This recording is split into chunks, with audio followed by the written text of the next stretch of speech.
Hi everyone, welcome back to my channel. For anybody new here, my name is Zion and we talk about all things money. Today I'm going to be giving you your second stimulus check update for July 8th. And this stimulus check, we're going to cover new upcoming updates within a second stimulus check, as well as first stimulus check updates for those of you who are on SSI, SSDI, other sorts of social security benefits, and VA's benefits, railroad retirees. And then we're going to talk a bit about how you can be eligible for up to $10,000 for hazard pay if you're an essential worker, and I'm also going to define what exactly qualifies you as an essential worker. So if this sounds like something you'd be interested in, go ahead and leave a comment down below. Let me know if you want to see hazard pay in this next stimulus package, and also let me know if you've received your first stimulus check yet. And then as always, don't forget to hit the subscribe button down below. All right guys, let's get to the video. So first I'm going to talk to you guys about what Mitch McConnell said in a recent public speaking event that he was at. And this is not new. I'm sure you guys are seeing this around everywhere, that there's going to be a second stimulus check. We all know that there's going to be one. We all know that there's going to be a second stimulus package, and we all know that the second stimulus check is most likely going to be here at the end of July or early August. But we have new details on who exactly is eligible for that. So I'm going to play you guys a clip where Mitch McConnell is talking about how he thinks around the $40,000 income level or a little bit lower, or people who were hardest hit in the overall stimulus checks. And a big thing about the next stimulus checks is that a lot of Republicans want to keep it very targeted. They felt as though a lot of people who were not actually in need of the stimulus checks got the stimulus checks. And so I'm going to play you guys that clip really quickly where Mitch McConnell is saying that he wants more stimulus for people who are in roughly the $40,000 income bracket level. But also he's saying that specifically to expect liability protections for small businesses in the next stimulus package. So liability protections basically give businesses and also schools and hospitals and all of these different businesses the opportunity to open back up without the worry that someone's going to come and sue them for COVID-related purposes. And he's saying that this will most likely go into effect in December and hold all the way through to 2024. So, for example, for colleges, for example, the Brown University, and a lot of other Ivy League institutions are just making their announcements that they're going to open back up. And a lot of them are opening back up and they're keeping classroom sizes pretty small, or they're actually having students go online. But a big reason why they are comfortable with opening back up is because they know that they're going to have some sort of liability protection. So no one's going to actually be able to actually sue them. So I'm going to play this clip for you guys really quickly. Could well. I think the people who've been hit the hardest are people who make about $40,000 a year or less. Many of them worse in the hospitality industry. The hospitality industry, as all of you know, just got rim-racked. Hotels, restaurants, and so that could well be a part of it. And let me know in the comment section down below what you think of what Mitch McConnell is saying. Moving on, I'm going to talk a little bit about the first stimulus check for those of you guys who have not received your stimulus checks yet. Now, I have an entire playlist, and I'll link it right up here. You guys should definitely go and check that out because I break it down for you guys. I give you guys all of these different reasons as to why you most likely have not gotten your stimulus check yet.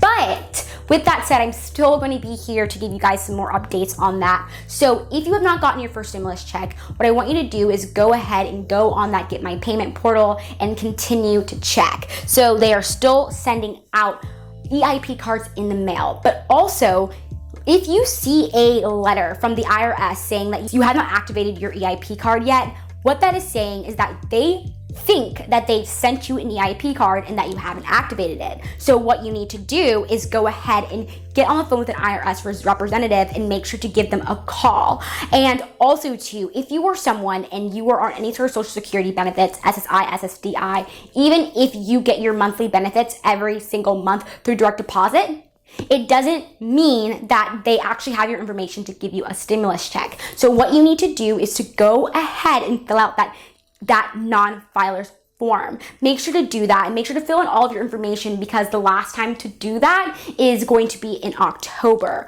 And lastly, if you're having trouble getting on the Get My Payment portal, here's some things that I think would be helpful. A, when you're typing in your address, make sure to try your current address, but also make sure to try older addresses as well. Type in your physical street address in all capital letters and also make sure to abbreviate things such as road, lane, and boulevard. Additionally, when you're typing in your social security number, make sure to put dashes. And if you have a representative payee, make sure to put your representative payee's address into those overall buckets and then make sure to put your own social security number in there, and that should help you to get in. If you have a representative payee, make sure to go and call them and make sure that they didn't take your stimulus check. I don't think this would be the case, but honestly speaking, you never know. And then if you are sharing a child with someone, definitely either call that person to see if they got the stimulus check, or another thing that could possibly have happened is if the IRS thinks that both of you guys have claimed that child, they're not going to give you guys stimulus checks whatsoever. And then also make sure that nobody has claimed you as a dependent. And lastly, speaking of dependents, if you are one of those people who filled out the Get My Payment portal or the non-filers tool before May, the May deadline, and you put that you had a dependent down, but you didn't receive that $500, there's a really good chance that you're going to receive that $500 stimulus payment within the summer. If you miss that payment date, what you're going to want to do is to go ahead and fill out those taxes, fill out that 2020 tax reform in early 2021, and claim that $500 as a credit per dependent. So those are the tips that I have for you guys. Let me know in the comment section down below if you have any more specific questions, but make sure you have watched this section all the way through, and also to make sure you've watched that playlist that I've linked right up here for you guys. Moving on, I want to talk about hazard pay for essential workers. Now, this is something that was left out of the first CARES Act, but the HEROES Act that was passed in the House did not leave that out. There was actually a part of the HEROES Act called the HEROES Fund that detailed that you could be eligible for up to $10,000 worth of hazard pay. Now, the catch is your employer has to have filed for it. And if they did, you could be eligible. So one thing that you could do is to ask your employer, hey, did you know that this is in existence? And you could ask your employer if they are aware of this and make your employer aware of this. But with that said, we have to wait for the HEROES Act to pass in the Senate, or something else that is likely is that, or something else that is possible, the Senate in this next stimulus package, they will take that little portion from the HEROES Act and actually put it inside the second stimulus package. But another thing that I wanted to talk about is a bill proposed by Mitch McConnell. The bill is called the Patriot Pay Act. And what I love about the Patriot Pay Act in comparison to the HEROES Fund is that your employer is actually incentivized to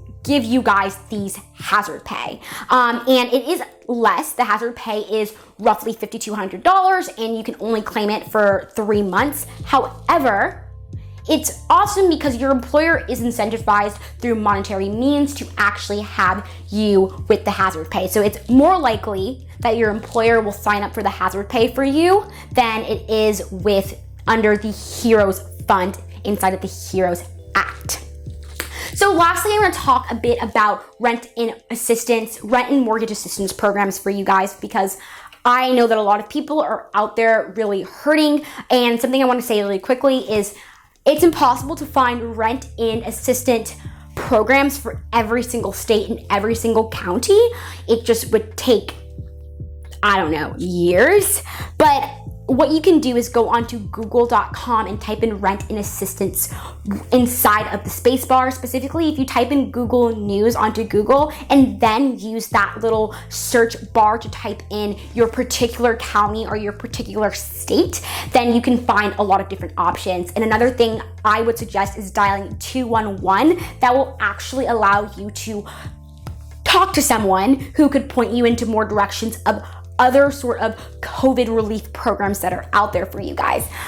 There's a lot of like food assistance going on. There's a lot of, EBT programs. There have been more extensions in EBT programs. And so this should all be of help for you guys. So that's all for today, you guys. I hope you guys enjoyed this stimulus check update. And go ahead and leave a comment down below. Let me know how you guys are doing. Let me know what you want to see more of. And also give this video a big thumbs up. All right, till next time, you guys. Bye.